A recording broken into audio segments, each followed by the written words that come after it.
Hi friends, मैं Parvinder Khan. Friends, आज की हमारी गेम एक बहुत ही इंटरेस्टिंग गेम वीडियो रिक्वेस्ट की है जो मुझसे की थी दिबांग भूषण बोहरा जी ने। गेम है सन 1997 की, जो स्पेन में खेली गई थी और खेलने वाले खिलाड़ी थे Zoltan Almasi and Alexander Khalifman. I think Zoltan Hungarian grand master, I think so. और अलेक्जेंडर के बारे में तो हम कई गेम का ऑलरेडी कवर कर चुके हैं। यहाँ गेम की शुरुआत जोल्टन अल्मासी E4 के साथ उन्होंने की थी। E5 यहाँ अलेक्जेंडर क्लिफमैन ने किया था। Then knight f3, knight c6, bishop b5, Ruy Lopez opening हुआ। Then a6, bishop a4 square पर गया। देन नाइट f6, यहाँ पहले ब्लैक ने किया castle by white. Then bishop e7, rook e1, typical Ruy Lopez opening moves हैं सारे। b5, bishop b3 square पर, you can say that closed Ruy Lopez opening with Marshall attack kind of a thing. Castle by black, then c3।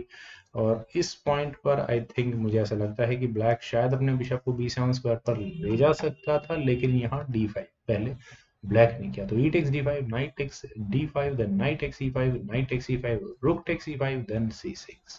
काफी कुछ material action काफी जल्दी हो गया है। d3 यहाँ व्हाइट ने किया। देन बिशप गया d6 स्क्वायर पर, रुक पर अटैक बना। रुक के साथ साथ इस बिशप की रीच यहाँ इस h2 पॉन तक भी हो गई है। रुक वापस f1 स्क्वायर पर गया। देन क्वीन गई h4 स्क्वायर पर।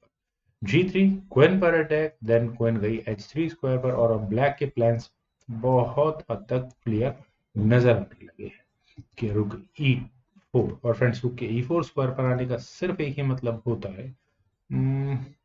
ओके, ब्लैक यहाँ ऑप्शन क्या कंसीडर कर सकता था? बिशप को b7 स्क्वायर पर ले जाने की। दूसरी ऑप्शन थी बिशप को g4 स्क्वायर पर ले जाकर क्वीन पर अटैक बनाने की। और उसके बाद यहाँ अपनी बिशप को f3 स्क्वायर पर एक सीरियस आउटपोस्ट देने की। लेकिन उसका मैनेजमेंट हो सकता था। खैर, यहाँ उसी के अकॉर्डिंग आई थिंक व्हाइट ने एक और क्रिएटिव मूव निकाला है। उन्होंने यहाँ अपने रुक को इस E4 स्क्वायर पर रखा है, ताकि वो पहली बात तो अपनी क्वीन को F1 स्क्वायर पर ले जा सके। दूसरी बात, यहाँ ये रुक कम से कम इस G4 स्क्वायर तक आ सके। और तीसरी बात, ये बिशप यहाँ इस G4 स्क्वायर पर आ ही ना पाए।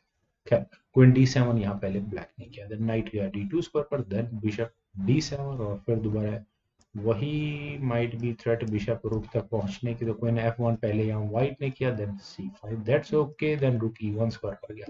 किंग H8, और किंग H8 का मतलब क्या, ये F1 आगे पुश होगा? देखते हैं। A4 पहले यहाँ व्हाइट ने किया। वैसे आई थिंक फ्रेंड्स, A4 ना करके नाइट की ऑप्शन बुरी नहीं थी, कम से कम व्हाइट के लिए। लेकिन जिस तरह की ये गेम ब्लैक की बन चुकी है, अगर आप यहाँ अलेक्जेंडर क्लिफमैन की इस पोजीशन को क्लियरली देखें, तो आप यहाँ देख सकते हैं कि बिशप बिल्कुल सही स्क्वायर पर रखा है। इवन व्हाइट का लाइट स्क्वायर बिशप इस फ्लैंकेटेड स्ट्रक्चर का डिफेंस करने के लिए है ही नहीं, अवेलेबल ही नहीं। तो वो तो मतलब ब्लैक को यहाँ सिर्फ और सिर्फ इस पॉन को डिफ्लेक्ट करवाना है जी फाइल से अगले मूव में चेकमेट करने के लिए। और it is as simple as that, putting your knight on F4 square and that's it. G takes F4 not an option just because of queen G4 check, king G2 square पर आएगा। देन queen takes G2 check and that's a mate। तो बहुत सोच समझकर यहाँ पर white को खेलना होगा। व्हाइट के लिए एक ऑप्शन है F3 की। ऑप्शन अच्छी है, लेकिन नाइट H3 चेक होगा। किंग H1, सॉरी, यहाँ किंग H1 स्क्वायर पर जाएगा। गेम को हम मोरलेस यहाँ पर इक्वल ही कंसीडर करेंगे। और गेम में वहां हुआ था नाइट E4। नाइट E4 ठीक है। यहाँ पर क्वीन की, सॉरी, बिशप की फायरिंग लाइन का रुकती है। लेकिन नाइट H3 चेक से यहाँ पहले ब्लैक ने अपने उस नाइट को बचाया किंग F1 स्क्वायर पर। और ऊपर से अब यहाँ व्हाइट का ये पॉन और नाइट, सॉरी, पिन हो चुका है। तो क्वेश्चनेबल मूव था C4 यहाँ पहले ब्लैक ने किया। और ब्लैक का इरादा सीधा इस बिशप पर अटैक बनाने का। और अगला मूव ये F4 पॉन का आने वाला है यहाँ व्हाइट की तरफ से। D takes C4, knight takes F2 check. इस मूव की उम्मीद नहीं थी। क्वीन गई, क्वीन टेक्स F2 यहाँ व्हाइट ने किया। देन F5, नाइट पर अटैक बना। ये मूव काफी देर से मुझे एक्सपेक्टेड था। तो क्वीन गई D4 स्क्वायर पर। और क्या कुछ किसी तरह का pressure? Not in option. F takes E4 तो हो ही गया। Knight E2, no sorry, bishop E3 square पर, ताकि यहाँ ये F1 आगे पुश होकर किसी तरह की कोई डिस्कवर्ड चेकिंग थ्रेट न बना पाए। Queen H3। और अब यहाँ ये गेम किस तरह से आगे बढ़ती है, बहुत सोच समझ कर व्हाइट को यहाँ खेलना होगा। एक ऑप्शन व्हाइट के लिए मुझे नजर आती है, लेकिन बहुत स्ट्रांग नहीं है। क्वीन को D2 स्क्वायर पर ले जाने वाली ऑप्शन, क्योंकि सबसे ज्यादा इंपॉर्टेंट है इस ई पॉन का आगे पुश ना होने देना। बी टेक C4 होगा, बिशप पर अटैक, बिशप टेक C4 हो जाएगा, बिशप टेक G3, एक पॉन की लीड यहाँ ब्लैक को मिल चुकी होगी, और इस तरह से अगर वगैरह गेम आगे बढ़ सकते हैं। Queen G2, queen take G2, king take G2, bishop take F1, इस तरह के मूव यहाँ खेले जा सकते हैं। खैर फ्रेंड, ये मेरी इमेजिनेशन है, गेम में हुआ था queen take D6 and this is what I call the real blunder by Zoltan Almasi. ऐसा करने के बाद यहाँ आप देख सकते हैं कि ओके, बिशप व्हाइट को मिल गया है, लेकिन रुक F2, और अगले मूव में यहाँ चेकमेट की थ्रेट है। इट मींस ब्लैक की क्लियर स्ट्रेटेजी है इस बिशप को डिफ्लेक्ट करवा कर एक अच्छा खासा डिस्कवर्ड अटैक बनाने की। और वो डिस्कवर्ड अटैक फ्रेंड्स आप यहाँ देख सकते हैं कि किस वे में बनेगा, कहाँ तक वो जाएगा। Bishop takes F2, then E3 check, king गया, सॉरी फ्रेंड्स, यहाँ कम से कम किंग मूव नहीं हो सकता, अदरवाइज यहाँ अगले मूव में चेकमेट की थ्रेट है।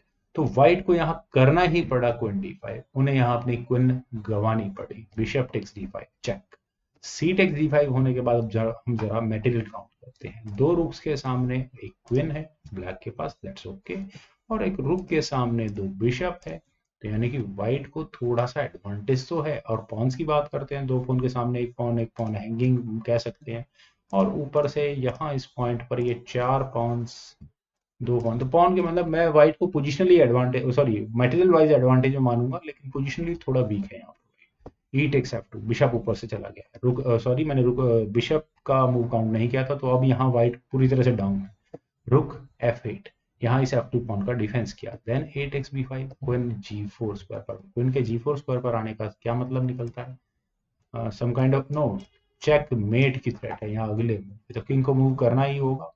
व्हाइट ने यहाँ अपने किंग को मूव किया G2 स्क्वायर पर, then queen F3 check, king को फोर्सफुली H3 स्क्वायर पर आना ही पड़ा, देन रुक F5, और अगले मूव में दैट्स इट, चेकमेट की थ्रेट है, तो रुक A4 यहाँ पहले व्हाइट ने किया, और ये जो आने वाली चेकमेट की थ्रेट है इससे बचने की कोशिश की। रुक H5 चेक, रुक H4, और मेरे ख्याल से अब बहुत ज्यादा मुश्किल नहीं है ब्लैक को इस गेम को जीतना।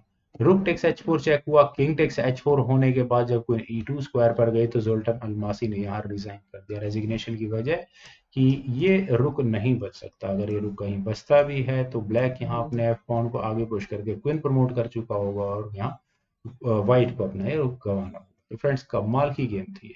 दिव्यांग भूषण बुरा जी ने बहुत ही गजब की गेम हम सभी लोगों को बताई, और मुझे उम्मीद है कि आपको ये गेम और ये मेरी छोटी सी प्रेजेंटेशन जो थोड़ी फ्लॉस के साथ भरी हुई थी, आपको जरूर पसंद आई होगी। तो आप लोग इस वीडियो को लाइक करें, शेयर करें, और मेरे इस यूट्यूब चैनल चेस गुरु को प्लीज सब्सक्राइब जरूर करें। आपके कमेंट्स का मुझे बेहद इंतजार रहेगा। Thank you for watching and bye.